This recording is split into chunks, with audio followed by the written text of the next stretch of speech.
No DQ Galaxy, we are live with a recap of Friday Night Smackdown for August 25th, 2023. Now, normally I'm doing this solo, but tonight, because of the circumstances, I have Virtue from the No DQ review here with us to discuss Bray Wyatt.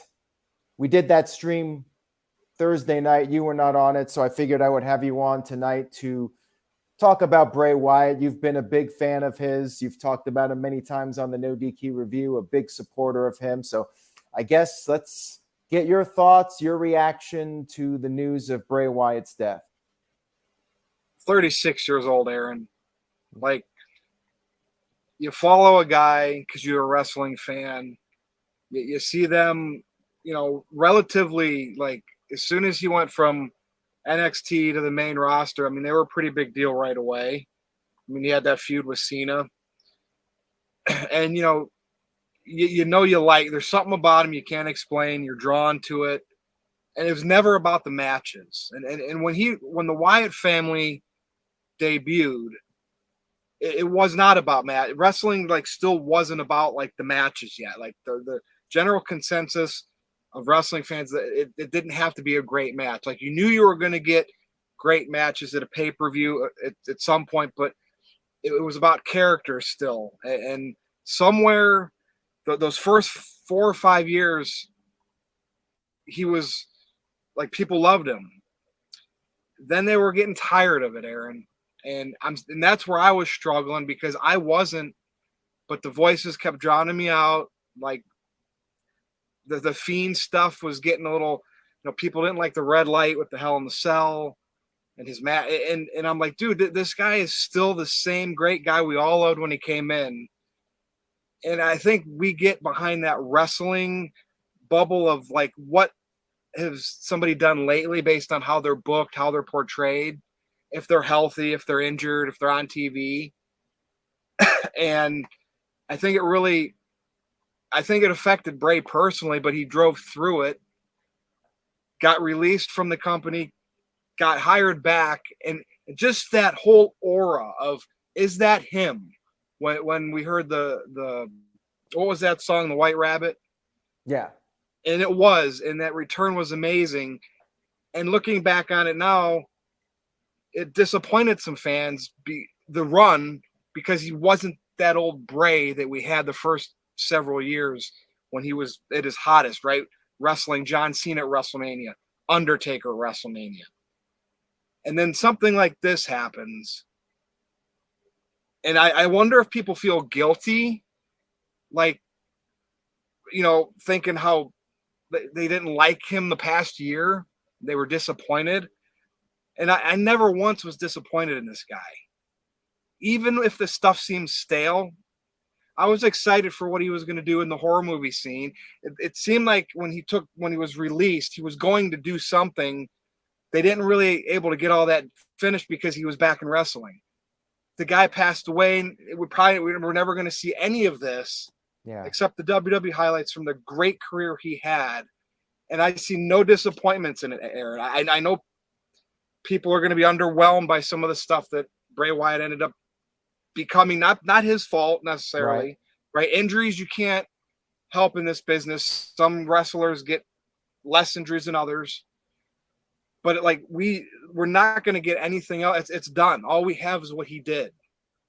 And I cherished it the whole way. You call me a mark for Bray Wyatt. Say I lost any debate on Bray Wyatt because he wasn't a great wrestler. But I watched the SmackDown highlights tonight, and everything they put on there. And it didn't matter if it was like the original stuff or the stuff from the past year where some people were disappointed. I'm like, dude, this guy was magic. In a way, WWE let him down a little bit. They could have done so much more if they got behind him the proper way. But yet he still made a great career in memories because he was that damn good and creative. Even despite people not liking some of the supernatural stuff, what his matches came to be, maybe the run he had with Matt Hardy wasn't the full what that could have been. But to me, it was still all magic, and that's all we have left, Aaron. That's all we have left. 36 years old. That's younger than me. That's younger than you. Yeah. and I just can't put any more words on it. I cherish every highlight that's all we have left of him now. And I'm not going to go back and say what was good, what was bad. I'm just going to go back and remember how much he entertained me. And I don't care if people, and this is any, like me kind of putting Adam Cole, on blast, but I never once said he shouldn't be part of the show and part of wrestling. And there are people that they'll say that about a wrestler, and something like this happens, Aaron. How do those people feel? And I hope everybody, all these wrestling fans that know who Bray Wyatt is, just appreciate what he did now, and they just forget about what they didn't like. Right.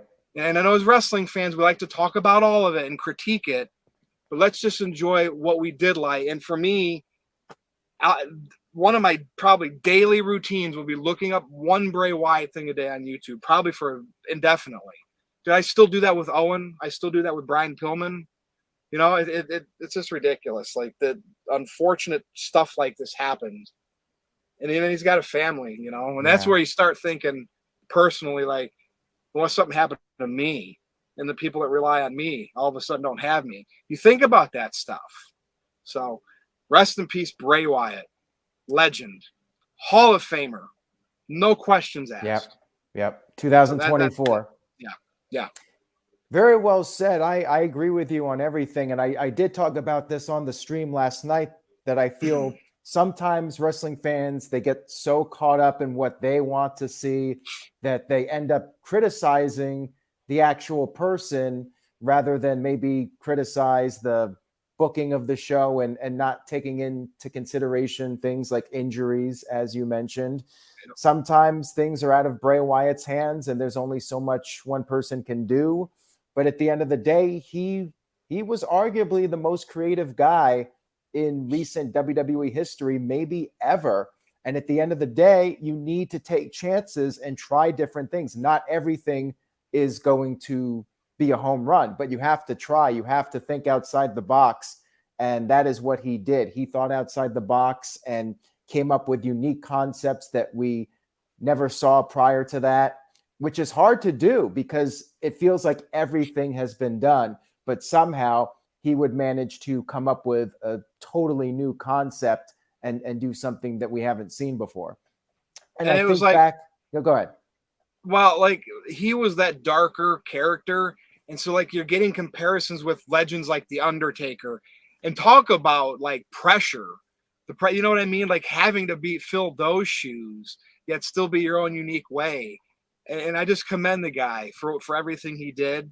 And I'm sad because, like, I think he could have done more outside of wrestling, but he got pulled back into wrestling, and now he's gone, Aaron, and we're not even going to be able to see that. And hopefully the people that knew him can produce some stuff that will be his essence. Maybe we'll get a horror movie that represents him without him being in it, and we can have something like that, and his legacy will continue from just by the people that was close to him and creative with him. I mean, that's all I can hope for. But we got the memories, Aaron. We got the memories. Dave is a beastly. If you go to WWE's website and buy merchandise, the proceeds from that are going to his family. That's how you can support him. Buy some of his merchandise off WWE's website. And I was going to mention this, that today you've probably seen it. I've been posting various video clips, and it made me realize just how many great moments he had in WWE. Like, so many things that he did. And I can think of more that I haven't even posted yet. Like, there's just so many moments that he had. And I think in time, people will see him as one of the all-time great personalities in WWE. And of course, there's the whole what if WWE had maybe booked him a little bit better, like he could have been even bigger than he was. But I definitely think he was a massive superstar who had a huge impact on a lot of people. You look at all the tributes on social media, The Rock, like all the big players gave their thoughts. Like, no disrespect, like and rest in peace, Terry Funk, right? Like, this happened the next day. And I saw, maybe because of my timeline and that's how the algorithm was, I saw more stuff about Bray Wyatt than Terry Funk. And I know because he's more relevant. Like Terry Funk has been out of the business in a while. You know, I don't know, whatever health issues he was suffering. But like that says a lot when you pass away against an all-time legend like Funk, and you're getting that spotlight on you, man. That just tells you how great Bray Wyatt was. And Terry Funk, of course, is great. Yes, and to WWE's credit, I was impressed with the amount of time they gave him. They basically split it down the middle. Yes. They started off the show with the 10-bell salute. They had Terry Funk and Bray Wyatt on the big screen. They had everybody out there. They brought out Eric Rowan. They had Braun Strowman out there, and it was very well done. I thought the show was really good for what it was, and considering how little time they had to prepare. I mean, I'm not gonna complain about the show. I'm not doing a letter grade because I just don't think it's appropriate. You know, they did the best they could with the short amount of time. Any thoughts you had on this tribute show? Anything you wanted to say about it? No, they split the time pretty good. I think Cody doing the spot for Funk was right. And then of course, when you go over the recap here, I was tickled on how it all went down with LA Knight. So, I mean, I don't mind sitting here and then you just do your recap. And if I feel like I want to chime in, I'll just raise my hand. But overall, I want to say I wish they would have done, like I tweeted a little bit earlier, like I feel like they're mailing it in. But then I kind of second thought it, and I was like, dude, they're showing all this Bray Wyatt footage. They did a solid tribute to Terry Funk, and then you're building a star in LA Knight. LA Knight was like Bray Wyatt's last feud. Yeah. So once it was over, LA Knight went over Finn Balor, and then the Lantern in the Ring on short notice. They couldn't do much better than that. Like I got to give them credit, even though I was critical because I was wanting so much more. I thought, I don't know if I was wanting a Owen Hart where all the wrestlers talked about their experiences with them, but I understand the show must go on. So it satisfied me at the end. The lantern was the exclamation point. I was a little surprised that we did not see backstage video clips of people talking. They typically do that. This was different from the usual tribute show. Like for Owen Hart and Eddie Guerrero, they dropped all the storylines. It was just straight up wrestling. And it was nice to hear the wrestlers talking and giving their thoughts and sharing their memories. WWE did it different this time. Instead, they aired 2 video packages, and maybe because they wanted to pay tribute to both guys, they felt like they didn't have time to do extended interviews. But I'm hopeful that maybe on Raw, they'll continue the tribute to both guys. You have a 3-hour show. Like it would be nice to be able to hear the wrestlers just tell some stories about Bray Wyatt, like the stuff that they say on social media. Like I'd like to actually hear them say it on television and share their memories of Bray Wyatt. But all in all, like the video packages were great. They always do a fantastic job with those as far as I'm concerned. Yeah, I agree. So yeah, if you want to recap the show, I mean, that's my piece on everything. And I mean, shit, it's been just a little over 24 hours when this is all sunk in. It's happened so fast, and you don't expect hearing any news like that. I mean, it really reminds me of Pillman back in the day, and they were about the same age, and that's eerie. Yeah, that's another guy that I was drawn to, and I wanted to see how much more he had to offer for the Attitude Era, and then just done like. Just very, very, you can never take for granted today because you don't know what tomorrow is going to bring. That's cliche. Yep. But it's very true. Austin Blansett sent in a $5 super chat. Thank you for that. Austin says, just chiming in to say I love y'all. Prayers for Bray's family. We appreciate that, Austin. Thank you for that. As far as the matches go, they did advance a few storylines. You had Rey Mysterio versus Grayson Waller, and you had Austin Theory coming out there, and then Santos Escobar came out there to take care of Waller. Waller went after Escobar's leg. Rey somehow managed to pick up the win, 619, big splash, and they're doing Rey Mysterio versus Theory at Payback for the U.S. title. They did add a few matches, and like you said, they did not do the typical tribute show. They actually advanced storylines on this show. I did not expect them to announce any more matches for Payback. I figured, they were just going to do that standard tribute show, and then on Raw or whatever, they would add more matches. But they did announce more matches for the pay-per-view. And I guess Cody Rhodes is going to be doing a segment with Grayson Waller at Payback. I mean, it's a B show, but what day is that, Aaron? Is that on a Saturday? Yeah, that's on Saturday the 2nd, I believe, and then the 3rd is All Out. It's a busy 7 days coming up, starting on Sunday with All In, Payback, and All Out. We had Io Sky versus Zelina Vega for the women's title. I think it was a title match. Maybe I'm wrong on that. I'm not even sure. I think it was.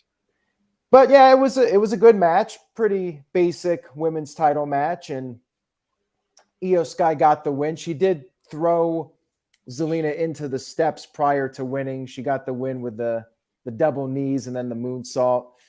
And Cody Rhodes came out there and talked about Terry Funk, mentioned Bray Wyatt, but yeah, Cody Rhodes bringing up the history between his father Dusty and Terry Funk.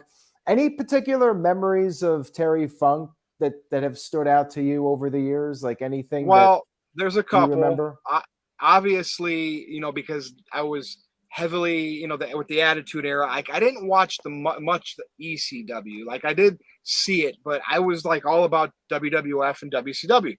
That was the website back in the day, right, Aaron? Right. So the Chainsaw Charlie stuff with Mick Foley, the New Age Outlaws, that sticks out for the WWE memories. And of course, in WCW, I mean, our very own Big Vito beat Terry Funk for the WCW Hardcore Championship. And all I remember is Vito always saying, I was like, what hurt the most in that match? He's like, the water cooler jug, when he hit me in the head with it, that sucker is hard. I mean, there was no water in it, but it's still a hard plastic. So that's a great memory as well. I know Terry Funk goes way, way, way back, even before our time. Yeah. But those stick out, obviously, the most. And, of course, I'm a big Roadhouse fan with Patrick Swayze. And guess who was in Roadhouse? Terry Funk. So that's always a fun movie to watch the fight scenes with Terry Funk in that movie. Yeah, and they did show a few clips from his movies. I thought that was a nice touch to feature the movies in that video package. Dude, and Aaron, I don't want to, like, this is what scares me, that these things happen in threes, like with celebrities. Yeah. I hate the fact that these two were so close and like these, and on pins and needles here, these like this next week. It's you know what I mean. If you're superstitious, I mean that I don't remember the last time significant wrestlers passed away back-to-back days. Like somebody tell me if it's ever happened, like two well-known mainstream wrestlers dying one day after the other. Like, I don't know if it's ever happened before. I mean, there's been like where two guys died in the same month. I think Roddy Piper and Dusty Rhodes passed away very close, like within a month or two, something like that, but not like day to day. I mean, that was nuts.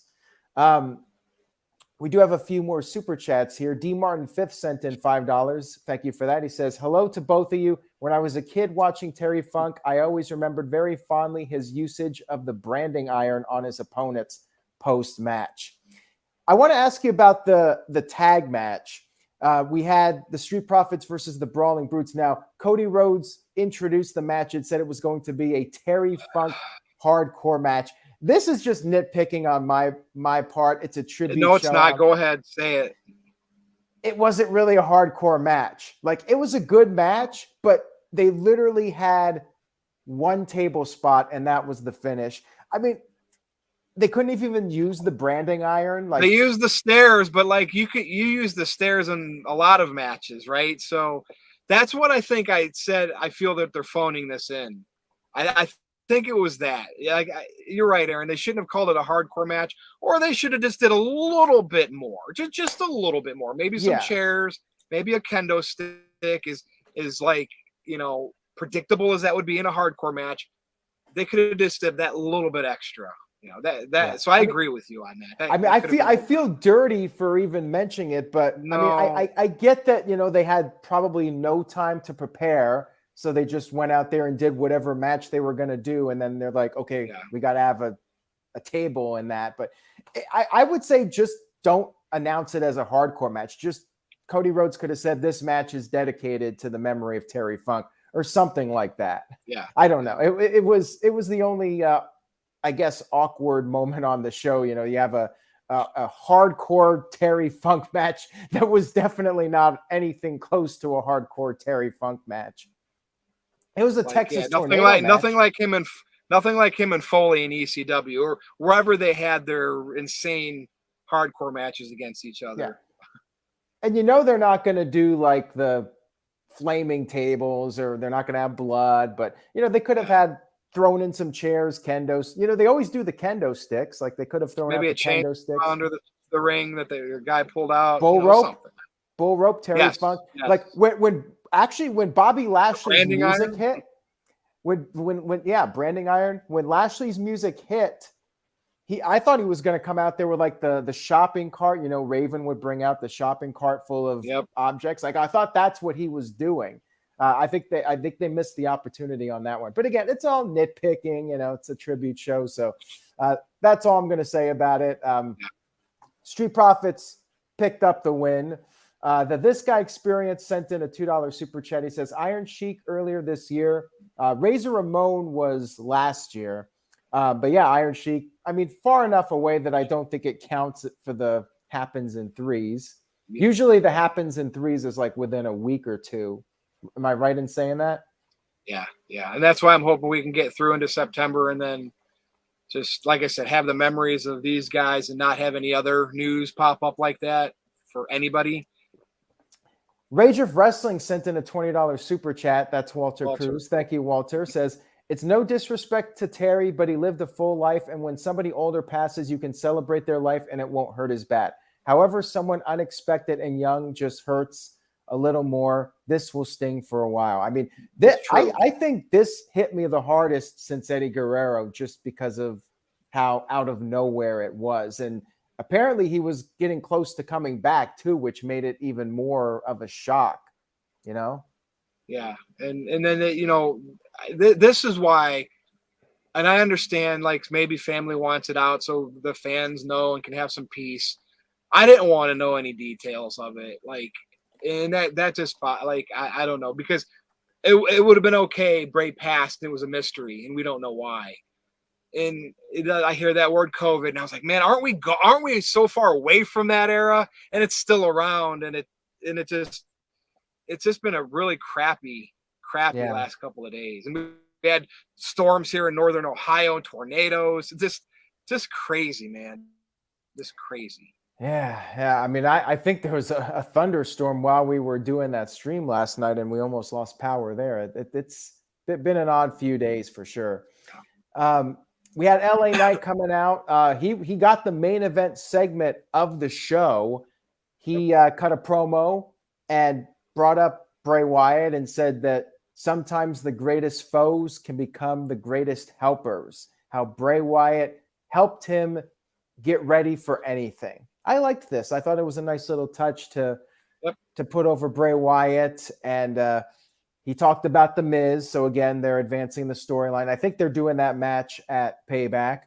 And he said that when Miz was champion, he was just the backstory to The Rock and John Cena, which was true. And then he used Bray Wyatt's line. He said that a wise man once told him, the next time Miz sees him, run.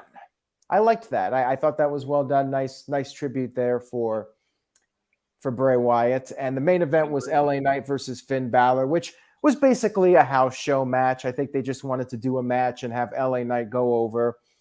Finn Balor got in some offense, but LA Knight did his signature moves, did the superplex, and then got the win with the BTF. And yeah, LA Knight picked up a big victory here, building up some momentum. And yeah, all in all, I really enjoyed the tribute show. And I would like to see, like you said, maybe some more on Raw. You got 3 hours, so why not? Like, let's hear from some of the wrestlers and let them tell their Bray Wyatt and Terry Funk stories. Like, why not? And you know the tribute videos will be on Raw for sure, right? They got 3 hours to fill.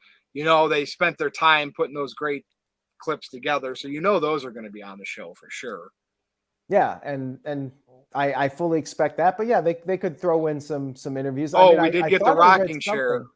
Remember at Oh the yeah, beginning, we did get the rocking chair. So and it was good to see Strowman and Eric Rowan there. yeah. So that was a nice touch. They could have had Rowan do like an impromptu match, just like he did on Dynamite. I think he came out there and actually did a match. Maybe not. Maybe he just did a run in. But they could have had him do something physical on the show. Maybe they will. They could bring him in for Raw again.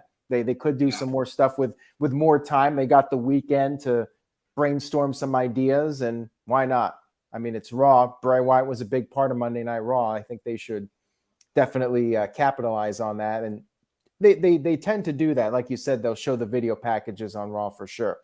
So yeah, that was the tribute show. And thanks for coming on tonight. And anything you wanted to say? Anything else about Wyatt or Terry Funk? No, like Terry Funk is a legend, and he got to, I mean, he had one of those long careers where he was wrestling even in the indies well past his prime, well into his 50s and 60s, until he got to whatever health issues and he got to a certain age. I know he was inducted into the WWE Hall of Fame, but it's still sad even when an older person has something wrong with them and they pass away.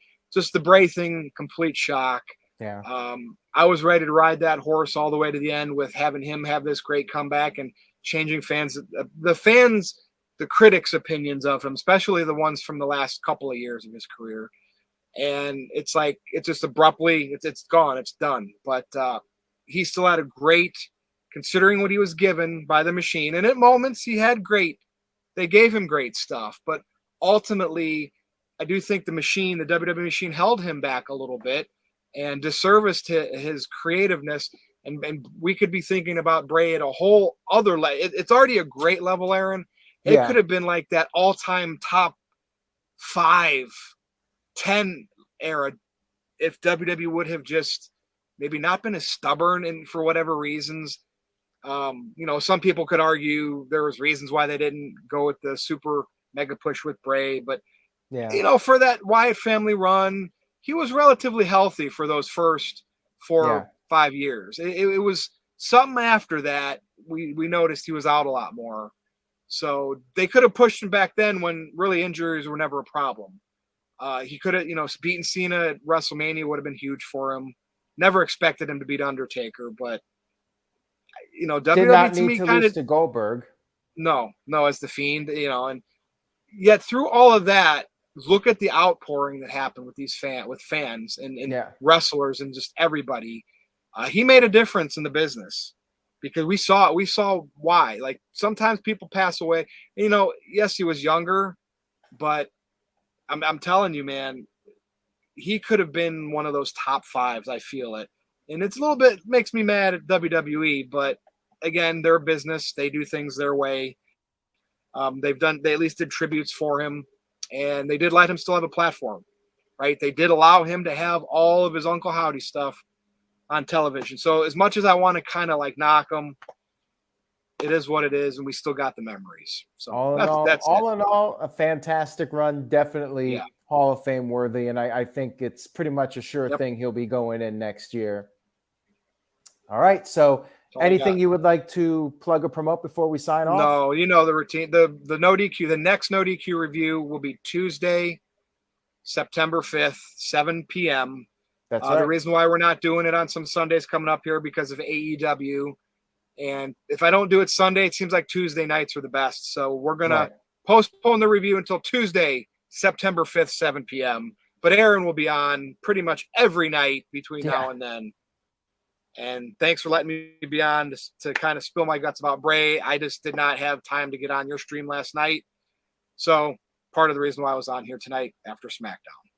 Appreciate you being on. And thanks to everybody for watching. Hope you enjoyed the video. Stay tuned to NoDQ.com for the very latest wrestling news and rumors. We got All In, All Out, Payback. It's going to be a busy time. And then I guess we'll call it the season premiere of the No DQ review. Since it'll be September, we can just call it the brand new season.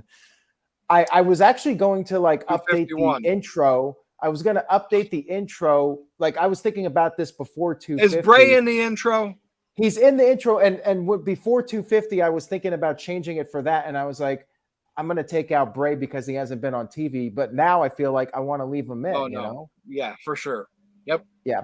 But I may update it. But we're going to come back. We might change up the format a little bit. Might get a few new people on. So stay tuned for all that. Take care, Virtue. Take care, everyone. Stay safe out there. Tell your folks that you love them. All that good stuff. And we'll see you next time. Say yes to NoDQ.com.